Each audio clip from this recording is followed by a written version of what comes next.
Alright, Swifties, it's the last and final ranking video of Taylor Swift's album. We have worked our way down from Lover, and now we are going to be ranking Taylor Swift's self-titled debut album, Taylor Swift. Guys, this was our introduction to the greatest musician of all time. Yes, I said it, greatest musician of all time, Taylor Swift. And this was the first one, guys. This is the one that kicked it all off. This is the one that I think started our connection. This is the one that I feel when people wonder why we love Taylor Swift so much, you gotta take it all the way back to the first album, because this is the album where I feel that she really built this connection between her and her fan base, and it just made her feel so relatable, and it made us all feel like we can be best friends with Taylor, and like she knew each and every single one of us. And so yeah, when people wonder why am I a Taylor Swift fan, I'm not gonna go and give them, you know, some of her other albums. No, I'm gonna say you go all the way back, honey, and you listen to her first album so that you can understand the very core and foundation of this fandom. Alright guys, so here we go. Wish me luck. I'm about to be ranking Taylor Swift's first album. Number 14 is Mary's Song, Oh My. So guys, I love this song. I have no idea what it's doing at the last spot, okay? And it's funny because as I was ranking this song, this album, I was like, wait, there's no song left to put in the last spot? And then I was like, wait, what is last? And I went back up and I was like, Mary's Song?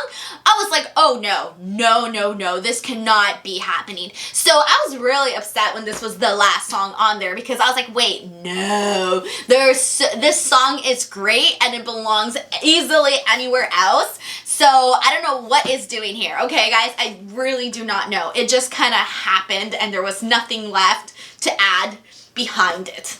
I forgot to say what I like about this song. Okay, so what I like about this song here is that it's such a loving song. So one of the things that I love about Taylor is that she can put herself and write from such a different perspective. Like, you know, me, I can only write about things that happen in my life, right? You know, it's so much harder to, you know, see things from a different time period or a different perspective. Somebody else's, try to step into somebody else's shoes and write about that. And Taylor is able to do that, you know, so well. And it's funny because I was thinking while listening to the song, like, man, if Taylor Swift wasn't a songwriter, I think she would be brilliant at writing books. Like, she would be like the person that all her books become movies and stuff because they're that good. So yeah, there you go. Number 13 is gonna go over to Tim McGraw.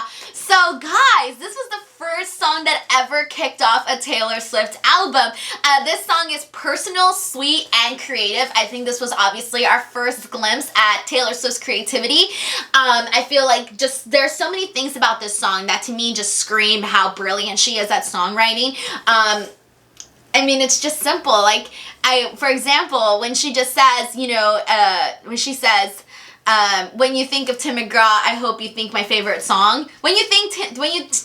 I can't talk anymore. When you think Tim McGraw, I hope you think my favorite song. Guys, when you think Taylor Swift, I hope you think my favorite song. Number 12 is gonna go over to Picture to Burn. Alright, so this song here is such a sassy Taylor, so much edge, so much attitude, guys. Like, you really get that country, like, I'm gonna kick your butt type of song, you know? And this is what I get with Picture to Burn. I think this song has always been extremely catchy, very easy to sing along to, and it's the perfect I hate you breakup song. Number 11 is The Outside. So this song, you know, I mentioned earlier at the top of this video is that this album really introduced us to Taylor Swift, obviously, and, you know, really helped build that connection with Taylor and what she was all about. And with this song, I feel that automatically, like, you really feel like you're reading her diary, like she's really opening up to you. And it's songs like The Outside that really make you feel like, you know, like she's been through exactly the same thing that you have been through. You know, I feel that we've all experienced being the outsider, being the outcast person. You know, we've all felt left out at some point in our lives, and I feel like she really captivated that feeling of what it feels like to not be wanted, to be the person on the outside looking in. And that's definitely, she just captured the right emotion with this song. One more thing I want to add about The Outside is that songs like this too that you know, even though Taylor Swift is this big pop star and, you know, obviously her life is so much different than mine and yours, it still feels like we are so similar because of songs like this. Number 10 is Stay Beautiful. So, you know what's funny about this song? I feel like this song, because it's so sweet and so endearing and so loving, I feel like it doesn't even have to be dedicated to like a romantic type of love. Like this could be easily dedicated to like your little brother or something, because it's just a cute song, you know, and I always visualize this song like that. Like, you know, I just want this person that I love so much to just stay beautiful. Number 9, Teardrops on My Guitar. Guys, this was the first Taylor Swift song I ever heard. I remember sitting in my living room watching that Music Choice channel, and this song came up, and I was like looking down, and then I looked up at the TV and I was like, oh, this song's really good. And I was like, this is a very creative song. I was like, I love the whole like meaning behind Teardrops on My Guitar. And I looked and I was like, she's pretty. And then that was it. I had no idea that I would become this real big Taylor Swift fan. And it's so funny because there's 3 songs on this album that really moved my fandom from like just liking Taylor Swift to like pushing it overboard. And so Teardrops on My Guitar was the first song I heard of hers, but later on I will talk about some of the songs that really encouraged me to be a Taylor Swift fan. But yeah, Teardrops on My Guitar, guys, we're throwing it way back. Number 8 is A Place in This World. So remember when I was talking about, you know, Taylor building that connection with her fans? This is the song that I thought to myself, man, you know, I finally feel like there's somebody on this whole entire planet that feels exactly the same way I do. And obviously, I'm not the only one. I'm sure like every one of you guys that have heard this song thought, man, this is exactly how I feel. And that is Taylor Swift's gift, is that she's able to relate to you and, you know, make you feel like if you were a brilliant songwriter, you would write this exact same song. And, I just feel that this is the example, this is a perfect example of Taylor Swift building that connection with her fans through songs like A Place in This World. Number 7 is Invisible. So I want to say that I love the lyrics to this song, and I know it's so worn out for me to say, oh, I love the lyrics to this song, oh, I love the lyrics to that song. But guys, it's Taylor Swift we're talking about. I'm gonna have to say that 1 zillion times, and I'm sure I've said it 1 zillion times throughout these ranking videos. But one of the things I love about Invisible is that I feel like her voice almost sounds like she's pleading in this song, you know? Like, you sort of get this desperation with her voice. Not like she's desperate, obviously not, but that's just the feeling that I get when I listen to her sing this song. And to me, like, it's just a really nice song, and I love what she's talking about with this song, and, you know, sort of saying, like, you know, I see so much in you, you don't see anything in me, but, you know, again, a song that I think so many people can relate to. And, you know, we've all been rejected by that one person that we really liked. I mean, I think most of us have, haven't we? I sure have. And so, you know, it's songs like Invisible that really just capture what it feels like to be, you know, not seen by somebody that you really, really wish that they just could see you as something so much more, and that you wish that they could see what you see and what you imagine. And, you know, again, Taylor Swift just really captured that emotion, and I think that's the first thing that we see with this album right off the bat, that she's able to capture every single emotion so perfectly, and so many different things that happen in our life, she's able to tell that story so well. Number 6 is Cold As You. Guys, this song, oh my god. Alright, this is our first track 5, guys, our first, you know, like really sad, tear me apart Taylor Swift song. And it's funny because I remember when I first heard this song, I just thought to myself, man, so obviously I was a teenager listening to the song when it first came out. I was an adolescent, and, you know, I really didn't know how to channel my emotions. I really didn't know how to be honest with my own self. Like, I don't know if you guys ever felt that way, where you kind of feel something, but you're not able to bring it to light. You know, you can't tell other people, you can't even tell yourself, okay? I don't know if I'm the only one that has been through that. And I remember when I listened to Cold As You, I just thought to myself, man, she is really in tune with her emotions. Like, she could really bring stuff out and really admit stuff to herself that even I just can't admit to myself. But it's at at the same time, even though I am not able to admit these feelings to myself, hearing Taylor Swift sing about it, I can understand 113% what she means and what she is talking about, because even though I am not able to bring these emotions out in myself, I know exactly what she's feeling. And you know, even though I haven't said it out loud, Taylor Swift is saying it out loud for me. And I just feel like it's songs like Cold As You that really really take you to a different place, really take any listener to a different place where, you know, you can be listening to this song and no matter who you are, whether or not you're a Taylor Swift fan, you just automatically like really get lost in this song, because I'm sure everybody can think of somebody that they might dedicate this song to or would dedicate this song to if they were in the same or similar situation. And so that's what I think with Cold As You. Number 5 is Tied Together with a Smile. So obviously sometimes we can all be really hard on ourselves. We can be mean to ourselves. Sometimes we might not see ourselves the way the people that love us see us. And you know, this song, I just feel like with this one, I really feel that Taylor, with her voice, she is really, you can tell she really cares about what she's trying to get across with this song, the message that she's trying to get across with this song. Like, even though, okay, this person may not see themselves as the greatest thing in the whole wide world, but I do, and I just really want you to know, like, you know, like, even though you feel like, again, like you're tied together with a smile, there's still so much more to who you are. And I just feel like this song has so many different levels. Oh my god, you know. And it's funny because like this song, it's almost like she's talking about somebody else, but at the same time there's moments where I feel like she's talking about herself, and I feel like it just fluctuates like that. And it's just such a good song that has so many different levels to it. I love this song so much. I've always loved this song. Like the second I heard this song, I just knew I am a fan of this song. Number 4 is I'm Only Me When I'm With You. So first of all, I love the speed of this song. I think that we can all relate to this song because, you know, we're not really ourselves with strangers, obviously. You know, we're ourselves, really our truest selves when we're with the people that we love, you know? Like, even, like, I feel that I'm my true self in front of on camera, right? But what you guys see me as on camera, I may not be that way when I'm with my fiance, when I'm with my little sister, when I'm with my grandma, you know? Because those are the people that, you know, they just know who you are at the bottom of the core. Like, they've been there your whole entire life, and they just know you, you know? And so, it's just like, she wrote a song about that, and I feel like that this song honors that bond that you have with your family, and I just think it's so sweet.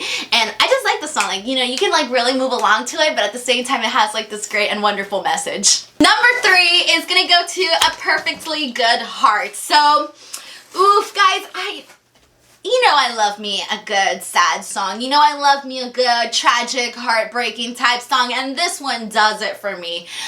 Perfectly Good Heart has always done it for me. I just think there's something so beautiful even just about the song title, because it's so true. You know, our hearts are so, you know, pure and perfect at the beginning, and you get that first heartbreak and then it just ruins that perfect heart that you had.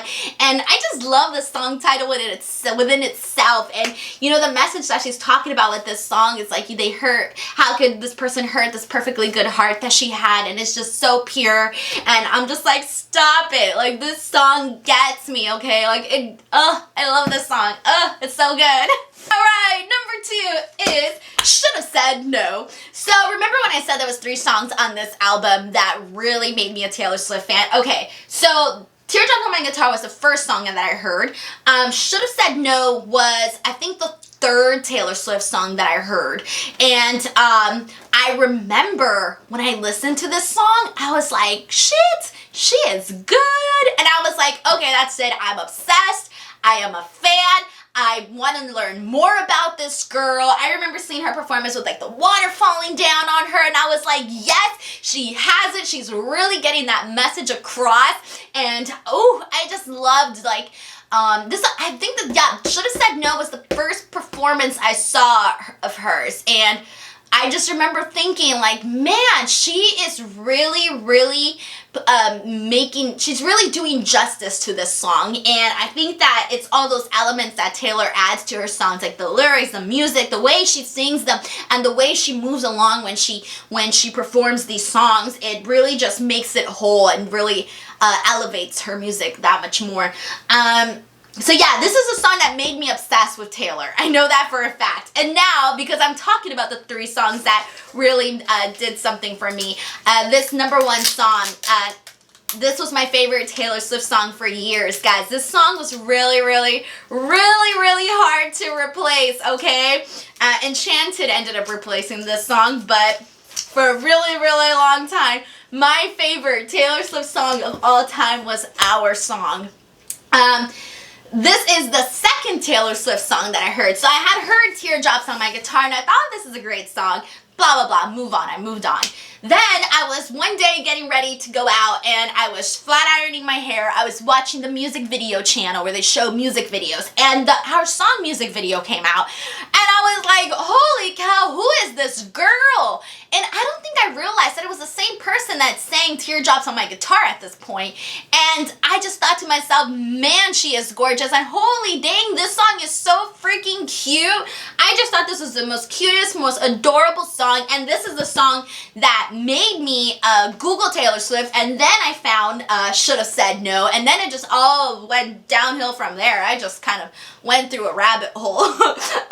You know, when you start discovering something and you like really, you just keep going and it leads you to all these places. And I remember like after, like this is the album that made me research Taylor Swift. Like I was like, who is this girl? Oh my God. And I was following her on MySpace and, you know, I read her bio and I was like, oh my God, this girl is me. She is me right here. And, you know, she was like my #1 friend on MySpace for like the longest time. Oh my God. So yeah, so it's funny because this album just brings back so much of those memories. And I think that, oh my God, Our Song, are you kidding me? It's so cute. Like this one forever and always will always be on my top favorite songs just because it was my first favorite Taylor Swift song. This is the song that made me go, I want to be her fan. I want to learn more about this girl and call me a fan, you know? So there you guys have it. This is my ranking for Taylor Swift. I can't believe I'm done ranking. I'm not going to be ranking another album until TS8. Oh my God. Alright, so there you guys have it. Let me know what you guys thought about all the ranking videos, ranking Taylor Swift album #1. Share some of your memories with me. I'm sure these songs bring back some memories.